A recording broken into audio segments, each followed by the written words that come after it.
All right, wonderful. Well, welcome to our second town hall event of the year.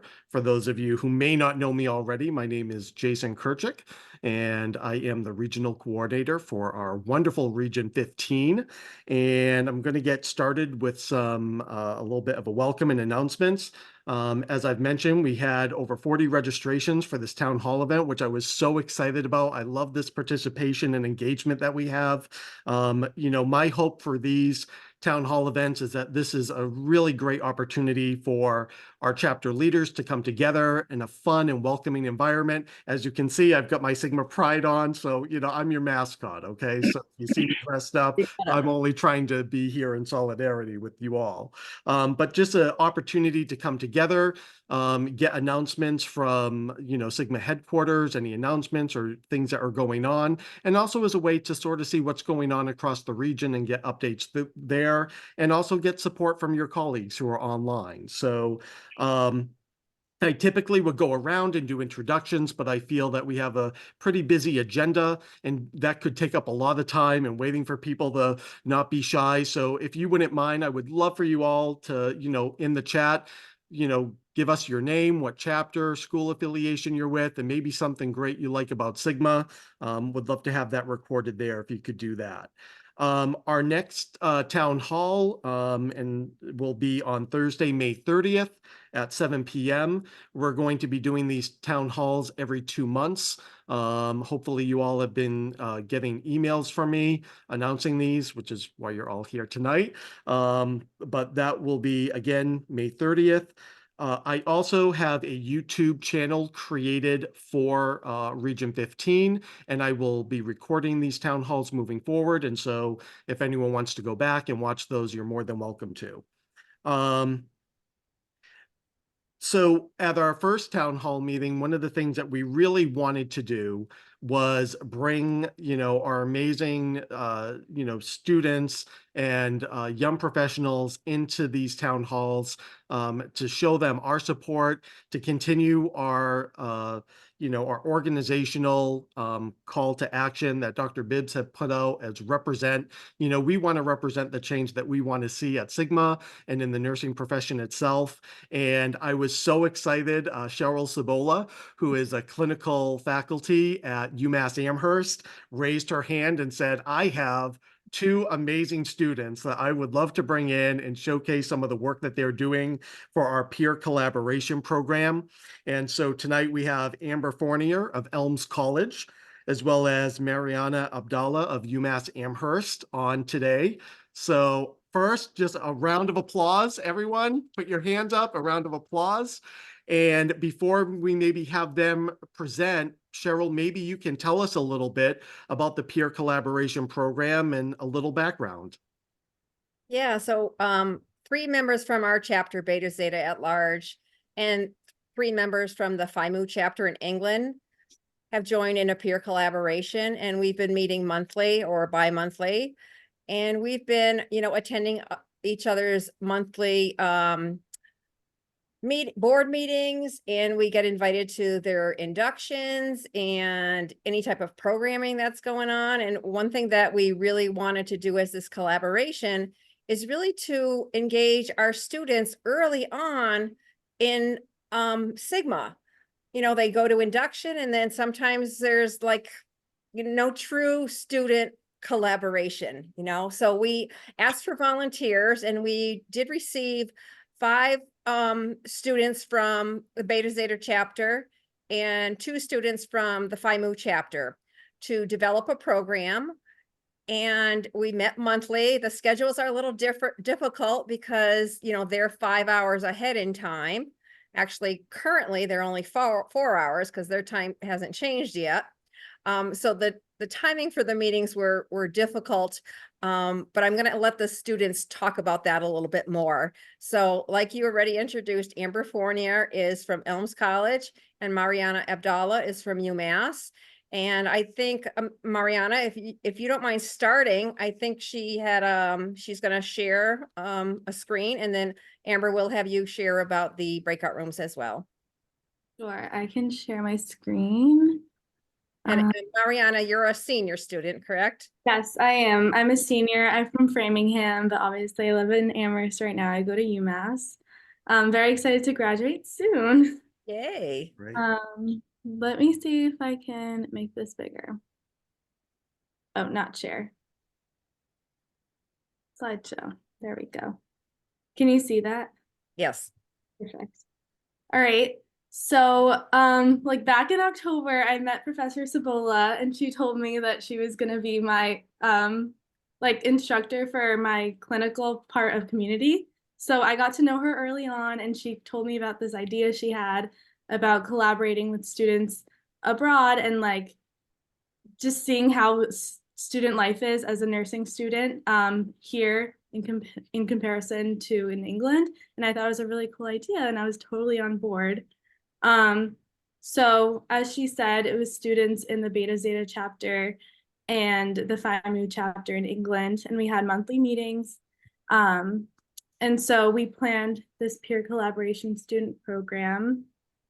And basically the purpose of it was to hear presentations from nurse leaders and then collaborate in a networking event and learn about different nursing programs and what's happening in the two chapters.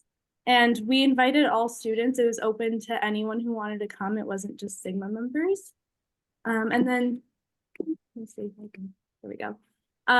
This was like our event schedule.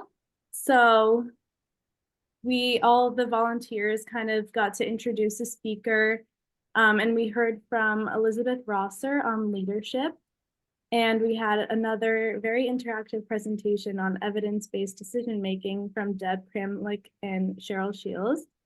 And then after a short break, we split into breakout rooms, and this was like everyone's favorite part.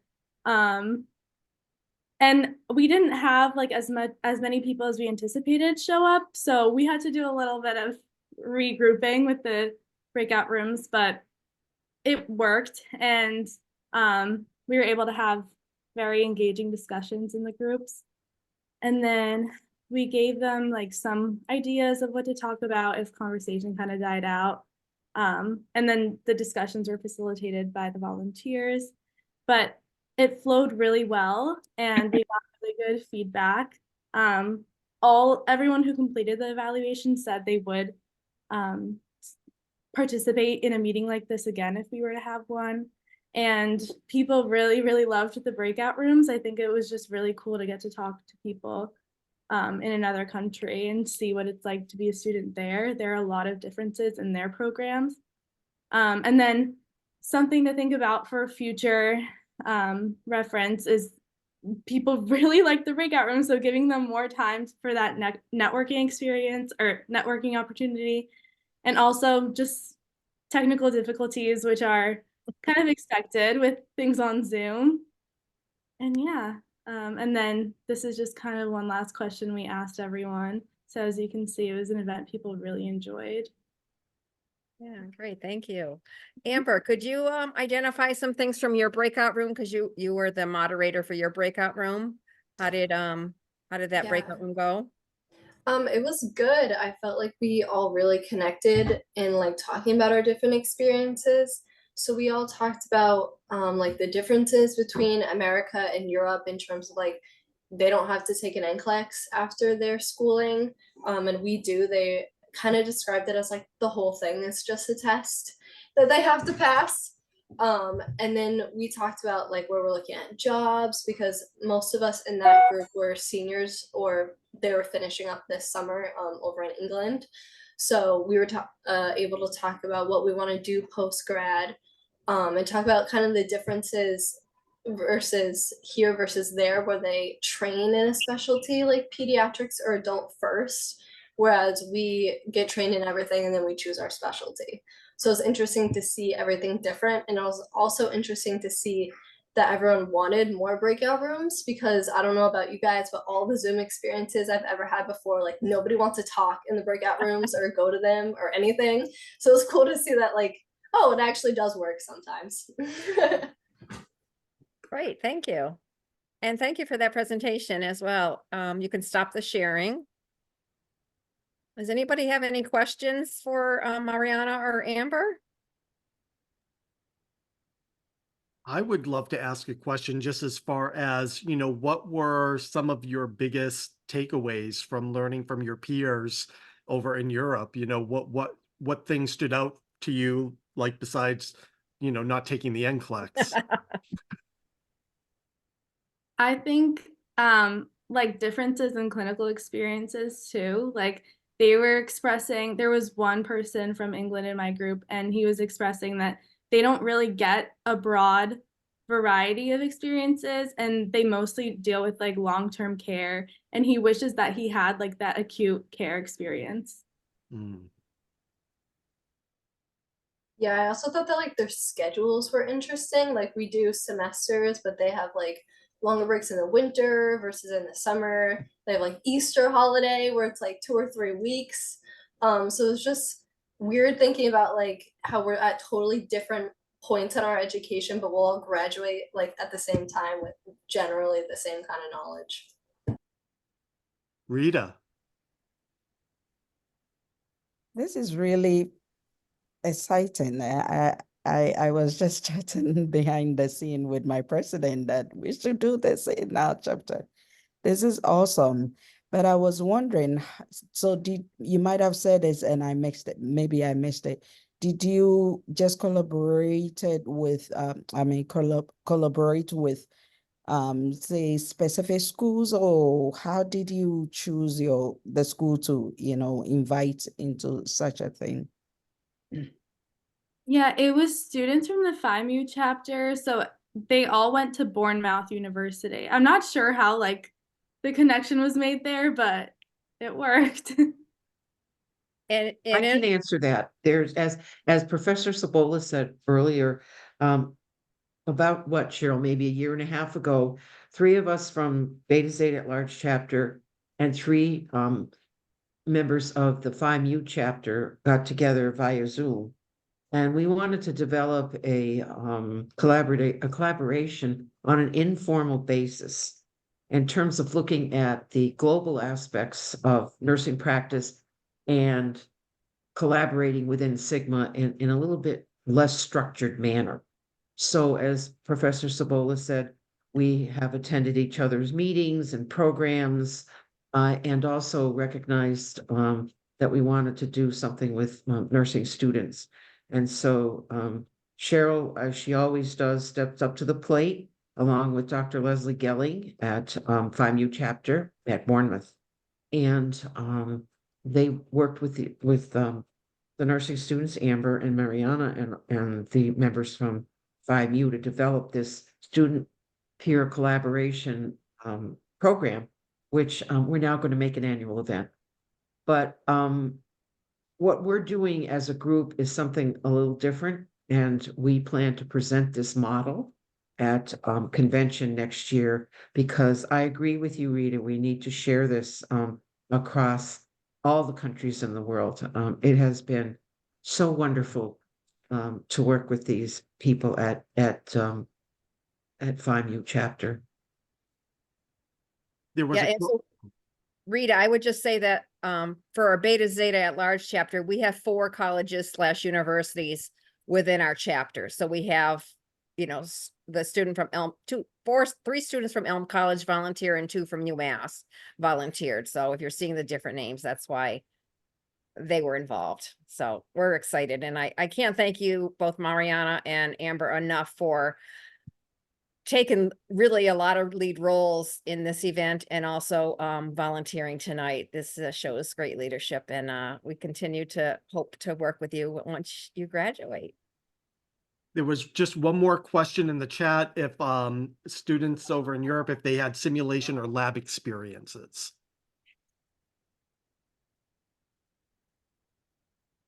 If either of you can talk to that, if you even knew, or if you had that discussion. If not, it's okay.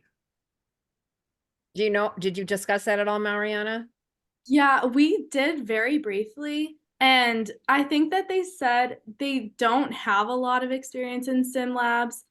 But like the experiences they do have, they never get to see in the real world, really, like in their clinical experiences in school. So it's hard to like make to like really learn those topics when they can't connect it to clinical. That's great. Well, I just want to say thank you both for making the time for this meeting tonight. You're going to all both go on to do great things, and Sigma is always here to support you. Cheryl, I can't thank you enough for, you know, kind of kicking off this student showcase part of the town hall. Does anyone else have any other feedback or questions they'd like to ask before we let Mariana and Amber go? And of course, you're welcome to stay for the rest of the town hall if you want. All right. Well, have a good rest of your semester. Thank you so much. Thank you. Round of applause. to There meet we you. go. Very Yeah, nice to meet you. great. Awesome. That was really great, Cheryl. Thank you. All right, so next hard act to follow, but I wanted to discuss a little bit about the Region 15 committees, give you some updates on this, as well as sort of some asks that I have. So I do have a strategic plan committee organized, and we are going to have our first meeting next week on Tuesday, April 2nd. There will be a Zoom link that I'll send out to my committee members. And our hope with the strategic plan at our first town hall, we discussed that we do want a roadmap to help guide us and help guide our goals as we move forward as a region. We also want to create a document that can be passed on to future regional coordinators, and to also have this document be available on the Circle as a way to help in the future. And, you know, I imagine that there will be changes to this document and updates to it as time goes on. But we don't have an existing strategic plan, and I really want to have a way of assessing what the needs are for the region and assess sort of what our goals need to be. And we have so much exciting work being done across the region, and I sort of want to bring that together for everyone. So with this committee I have formed, I have 5 members, and at our first meeting we will elect a chair. I will open meetings up as an opportunity for all chapter leaders who want to participate or provide feedback on the strategic plan as appropriate, to be part of that process. I want, you know, this to be an open and inclusive process. We have 2 other committees right now, and for the purposes of headquarters, I need to get names for our current committees. We may change these committees once we create our strategic plan. We may add some committees depending on what we assess sort of the needs are. But right now we have an awards and recognition committee, and I've gotten about 5 people interested in that. And I really need people for our communications and member engagement committee. I've had no one who's really shown interest in that, but again, you know, I anticipate that there will be some, you know, moving parts and changes to this as time maybe moves forward. But what I can say about the awards and recognition committee is that this will be an opportunity at our biannual to recognize chapters and chapter leaders and members, and have this committee sort of involved in that process, and also help at conferences, not only at biannual, but for instance, perhaps at our annual research symposium. Maybe there's an opportunity to provide awards, you know, in that as well. But we need more hands, you know, to help with this process, because I can't be the only one to do that work alone. So I would love right now for anyone, you can put it in the chat or pass it around to your other chapter leaders that you work with. I would love to get some people interested in the communications and member engagement committee. And I see that as, you know, how do we want to, you know, work on communication as far as getting involvement from chapter leaders, assessing or getting out surveys. How do we want to get out, you know, our event dates? I think, you know, sky's the limit, but that's just sort of a brief sort of overview of, you know, what I want, you know, or how I see maybe communications working, and also engaging members so we can get, you know, more people involved in our town halls, coming out to our research symposium. So that's sort of a little bit of a background. I'd like to open it up for conversation, of course, and see if people have questions or concerns or would like to maybe further the discussion a little bit.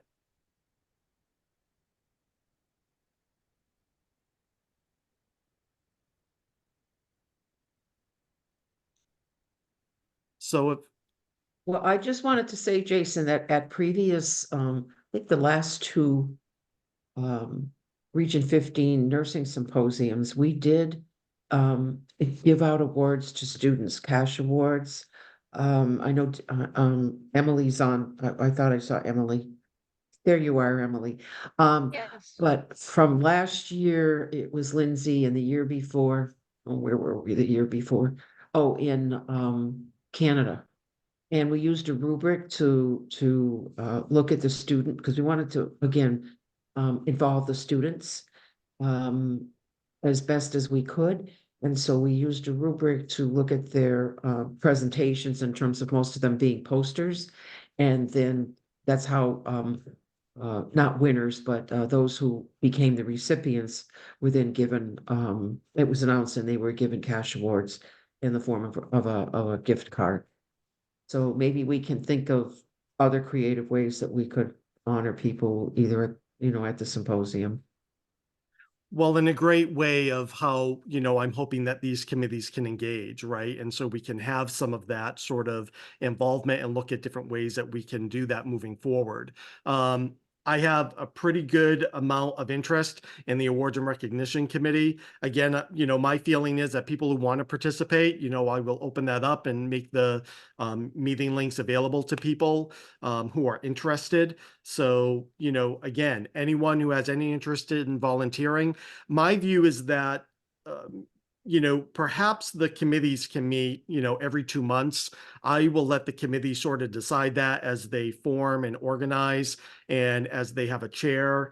You know, minutes will be recorded and, you know, just a report out to myself, of course, so I can be updated on what's going on. I don't envision it being, you know, a very big time commitment, but of course, as we have events or different, you know, you know, things happening, conferences, you know, there might be a little bit more time where there needs to be a presence at those sort of events. So let me know. Again, you can put it in the chat or just email me. I will be emailing out information and opportunities for people to, you know, let me know if they're interested, but wanted to at least give a little bit of an update on our committees right now.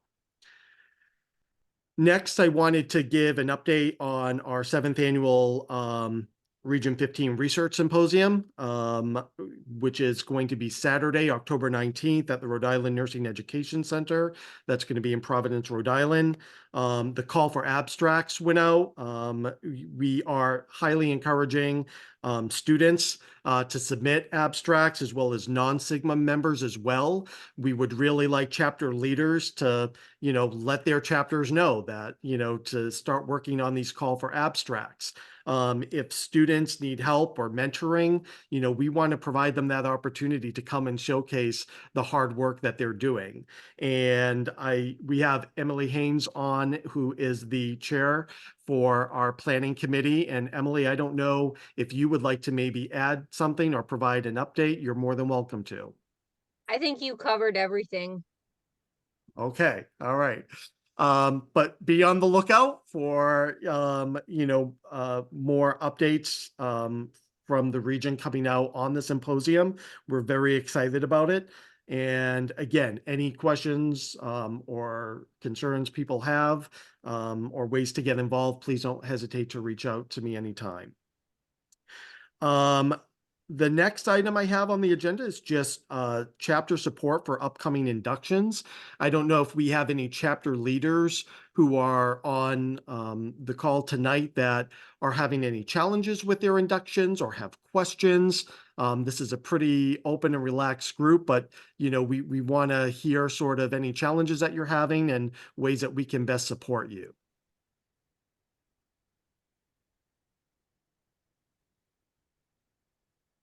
Karen. Hi, Jason. Hi, everyone. I think one of the challenges always that we always seem to have at this time is having the students accept the invitation.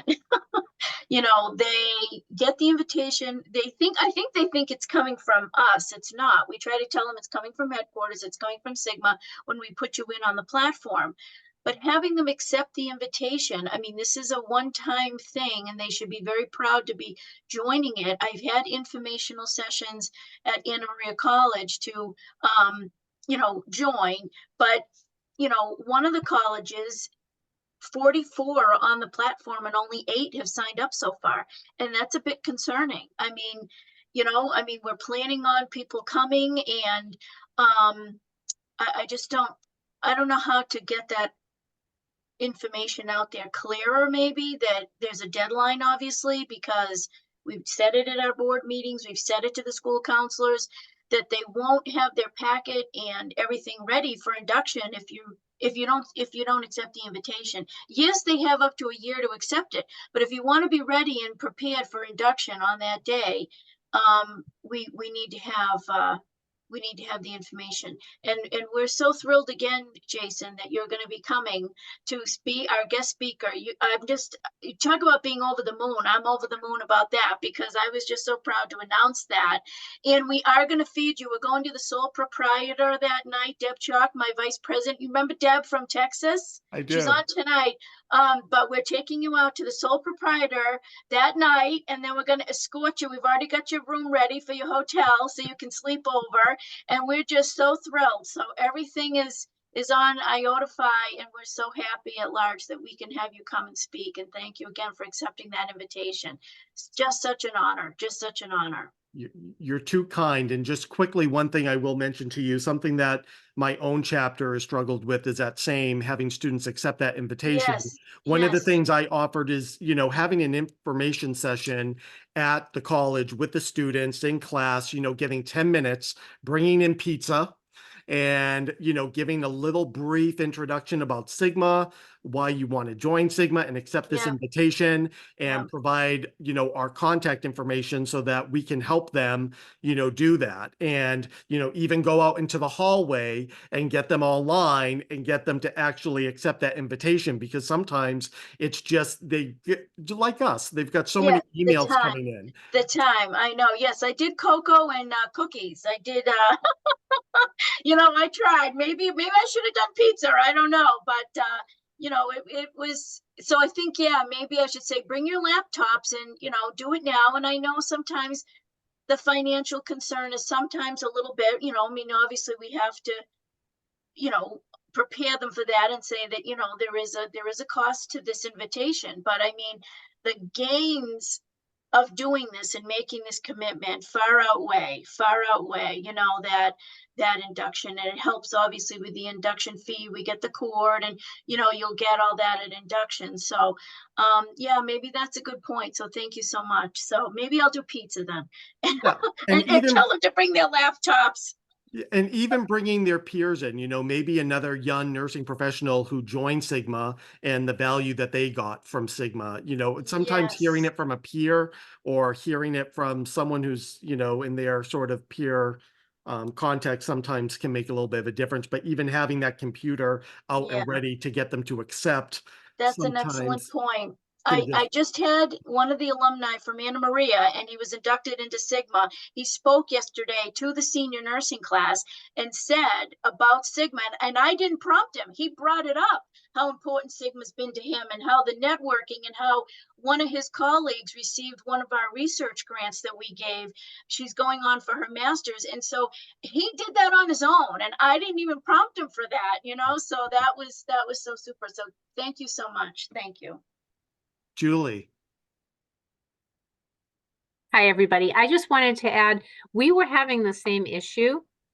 So Julie Grady from Curry College, from Theta at Large, where Curry College, Simmons University, and Boston University. And we had the same concern. And unfortunately, we didn't think of this soon enough, but we are doing it now, that we send out follow-up emails. So it comes from headquarters, of course, or Sigma International that they have to accept.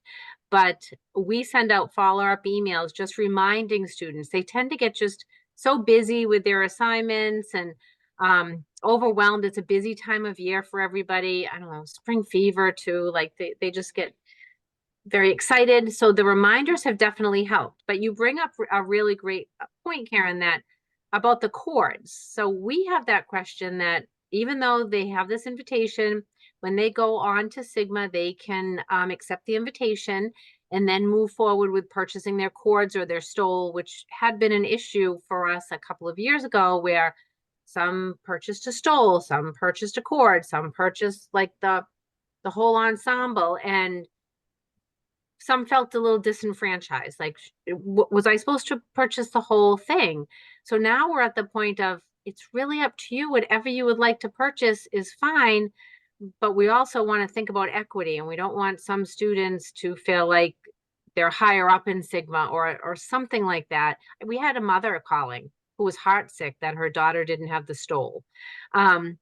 So we're trying to figure this out. And just so no one feels like, maybe they forgot to purchase it or it didn't arrive. So we have cords available for them at the induction that we will hand to them, but they have to pay for them at some point. That didn't go well either. Because we feel awful for the students. So then they take the cords, like, oh my gosh, thank you. I didn't have my cord. We had even faculty taking their cords off, giving them to students because they felt so heartsick. And then we never got the money for them. Like, are we supposed to chase the students for the money? And we paid for them and paid for shipping at the last minute last year, and that was a little pricey. So I don't know, how do people handle that? Both the equity issue with what they're purchasing, and then what if they don't purchase them? What do you do? Yeah, Paulette, why don't you, since you just purchased our cords, Paulette, why don't you talk about that? Yeah, I think I'm muted. I'm not sure. No, we can hear you. We can hear you, Paulette. Oh, you can hear me, okay. Julie, I certainly hear your dilemma. For many years now, our chapter, Iota Phi chapter at large, puts that charge in the induction fee that they have to pay when they accept the invitation. When you set it up, you can include a chapter fee, and we charge them $25 for the induction fee. The chapter buys all the cords and gives them a cord at the induction ceremony, or gives it to the school counselors if they didn't attend the ceremony. So it's a done deal. They just get it automatically. They don't have to buy it. And we tell them not to buy one, that we have one for them. And that really simplifies everything. It is an expense up front for you, but with the chapter fee coming into you as they join, it'll come back to you. So if that's helpful to you. It's very helpful. And then how do you get around this issue where some show up with everything and some show up and they just have the cord? We really should be addressing equity. Right. We had made a statement to our school counselors several years ago, because that did come up. And we told them that we want everybody to look the same, and that we had our consensus in our leadership of the chapter was that they would just have the cord and not the stole.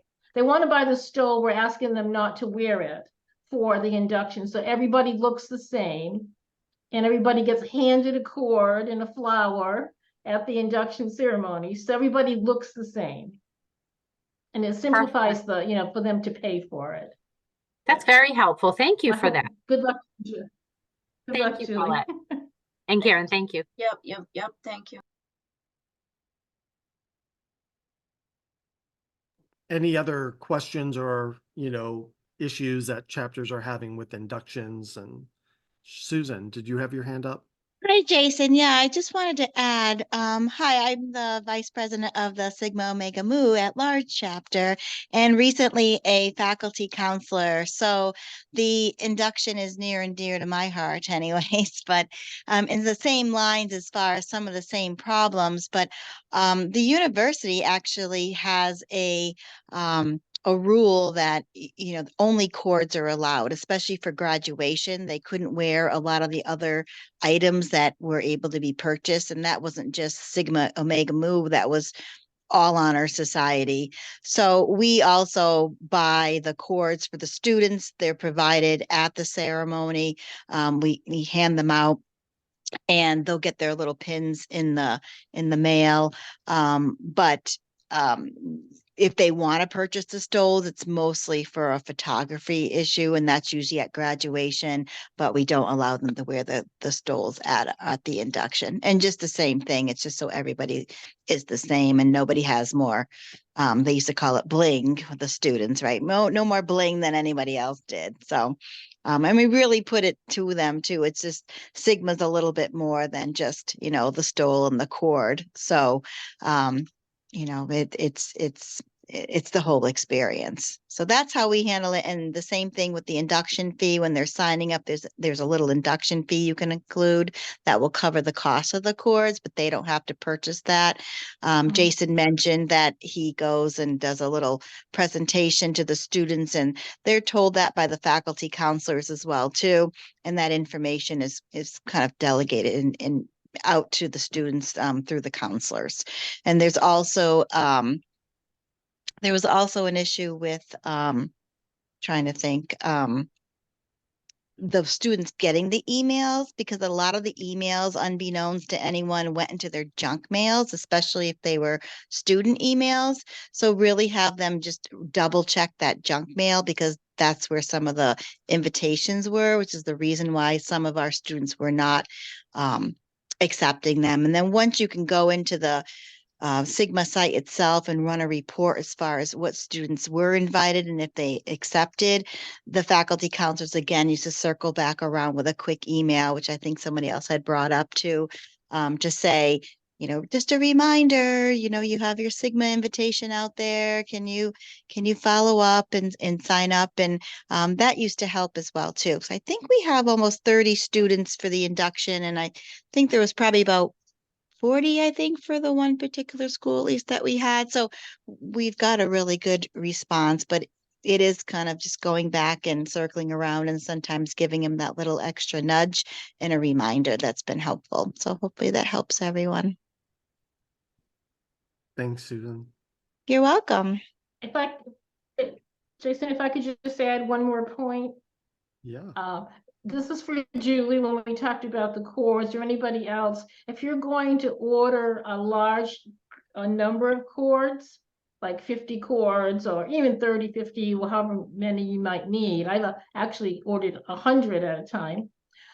You have to do that through the Sigma number with the representative, and not just go to the marketplace and order. They won't let an order that big go through the marketplace. So call the magic number for Sigma and tell them you're calling to help facilitate an order for cords. And that I just finished mine today and got the invoice for $1,000. But we'll pay that, but we'll get that back with the initiation fee. Okay. All right. Thank you. Thank you, Paulette. Follow-up question to that. What do you mean the magic number to call Sigma with? Oh, Sorry. now Karen Cianci is my president. Karen's here too. I was president for 7 years, and I'm no longer president. I'm on the Leadership Succession Committee, but Karen Cianci is our president, and I work very closely with her.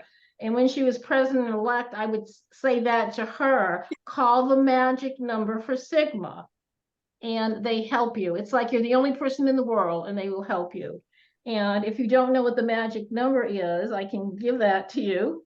And that's calling the main number for headquarters. Sigma. Yeah. Oh, okay. Yeah, I have that. 888 Yes. Yep.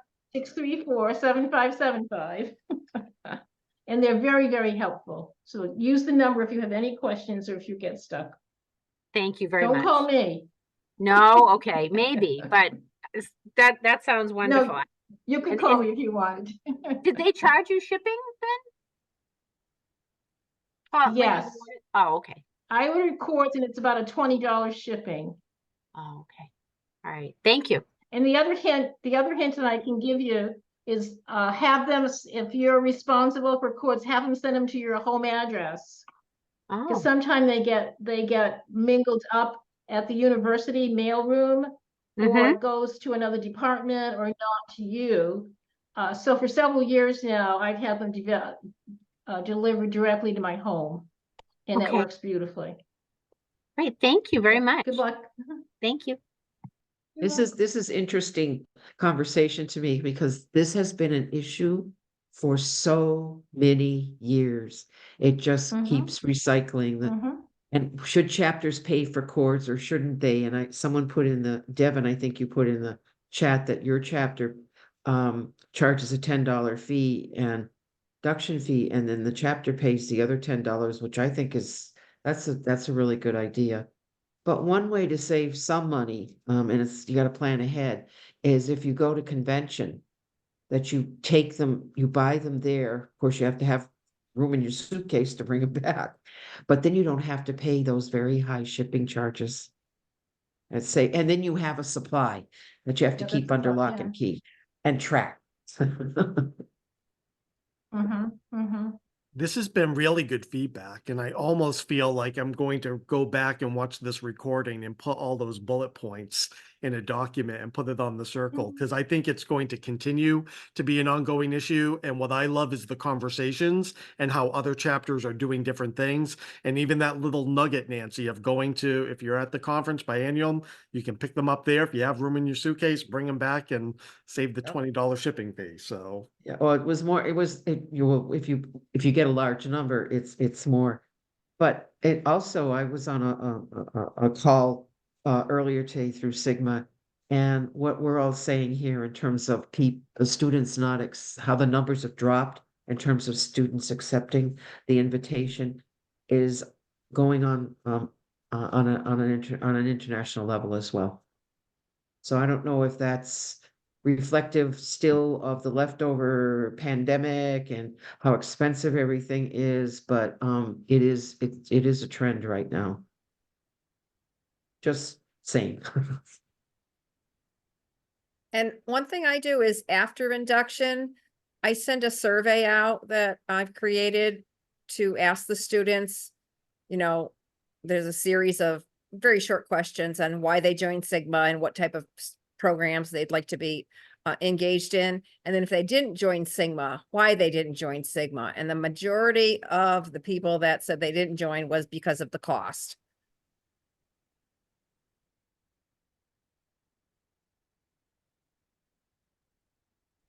Interesting.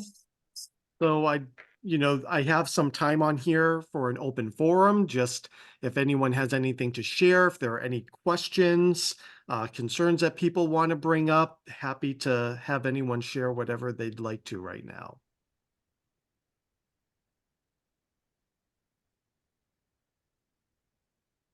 Well, what I will say is I that, would, oh, oh. yeah, go ahead, I- Raylene. Yeah. I was just thinking, several of you have talked about student and research and opportunities and programs. And I was just wondering if somebody has any other pearls to share about that. It would be great to hear them. If we have time, as long as we have time.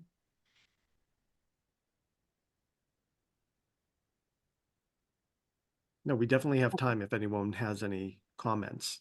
Well, I have a comment. I shouldn't even say I'm a new president, but it's been a little bit getting things off the ground with our chapter. It's sort of, again, the pandemic, right? We blame everything on the pandemic, but it did fall apart. We lost interest. There was not a lot of succession. But in terms of scholarship, what had been being done was we would encourage a lot of our graduate students following their capstone to submit their research. They already have a poster set up. It's really like they're primed for this. So in terms, Raylene, of the research, just to have them ready and excited about that scholarly endeavor. So that was being done. So I'm the MSN program director at the college. So I'm just going to start instituting that again and just try to get people excited. Hey, here's your capstone. We have a pre-licensure graduate program as well. And they're doing a capstone evidence-based project. can't say it's quality improvement because they're not supposed to be pre-licensure initiating changes at some institutions, or we're careful with that. That's you- getting them excited about it. Do you encourage the students to submit abstracts to professional conferences? And that's what I was, Yes, and actually I'm thinking for Providence. I think that would be great. Please do, Julie.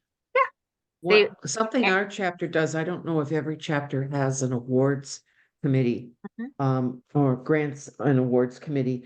We do at Beta Zeta, and we budget a certain amount of money each year. And then we send out a call to the immediate world in Western Massachusetts in terms of these grants are available, and have you encourage students who are doing research to submit, or faculty as well, to submit information. Again, we have a constructed form that they must complete.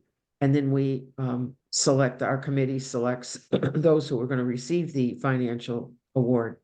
But one of the things that we put, or requirements that we put in there, is that if you receive an award, we would like to have you present your research at our next annual scholarship day.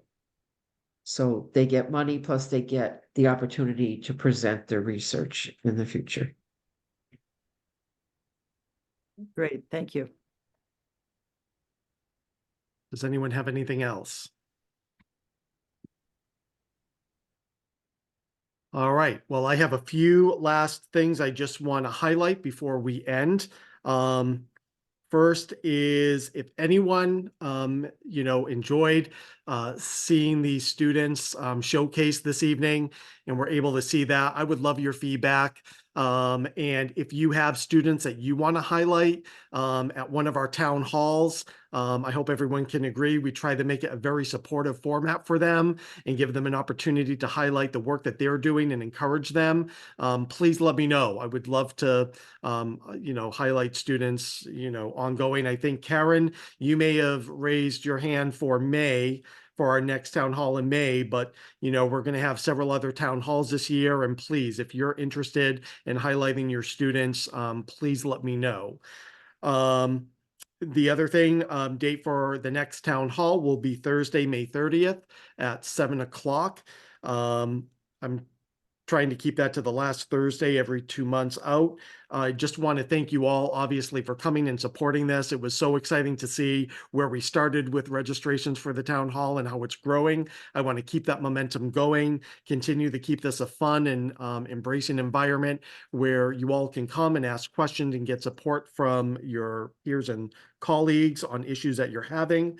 The other piece is on the committees. Again, our strategic plan committee will meet next week. I will be providing updates to the region via email on how that work is going.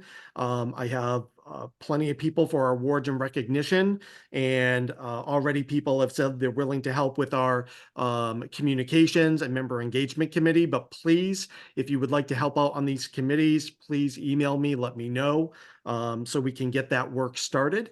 And finally, there is, I've been talking with the regional committee chairs, which is a forum where all the regional coordinators at Sigma come together.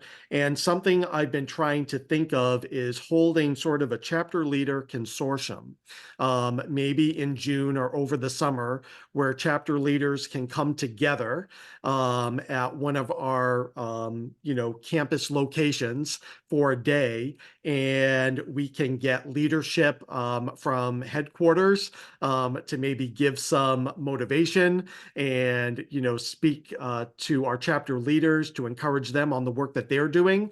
But also, I want 2 breakout workshops, one where chapter leaders can work on their chapter key award and their own strategic plan. So my idea is, if I want chapter leaders to come together, yes, I want this to be a networking opportunity, a great way to kind of get chapter leaders together and tell them a little bit more about what's going on in the region, but also have something to actually walk away with, so that they can bring that back to their chapter. And at the end of the day, they will already have sort of an outline to sort of help them and guide them as they move forward with their chapter. So those are some exciting things that are happening. And if anyone else has any other comments or suggestions or feedback, happy to take that before we close. Jason, is the Region 15 Research Symposium, is that just on ground? You mean, is it just like on site versus? Yeah, or is it hybrid? Are we doing that, Emily? Are we doing the hybrid? I thought it was just. It's hybrid, but is. presentations are all in person. So if anybody's submitting an abstract, you have to present in person. But some of the audience will be virtual. Thank you. Well, we only have one that's presenting via Zoom, and that's our president-elect for Sigma, Liz Westcott. She's going to be our EndNote speaker, but she's from Phi Mu over in England. So we're saving money because she's going to go via Zoom, but she's also donating her honorarium to Sigma, to whatever we want to. Honorarium. Or honorarium, but to whoever we want to give it to in Sigma. Well, thank you everyone again so much for coming out tonight. I hope you all got some good information. I felt the student showcase was wonderful. Cheryl, please give them our best and thank them again. And I will look forward to seeing you all at the next town hall on May 30th. I'm going to stop the recording now and I'll stay on for a little while after if anyone wants to stay on and chat.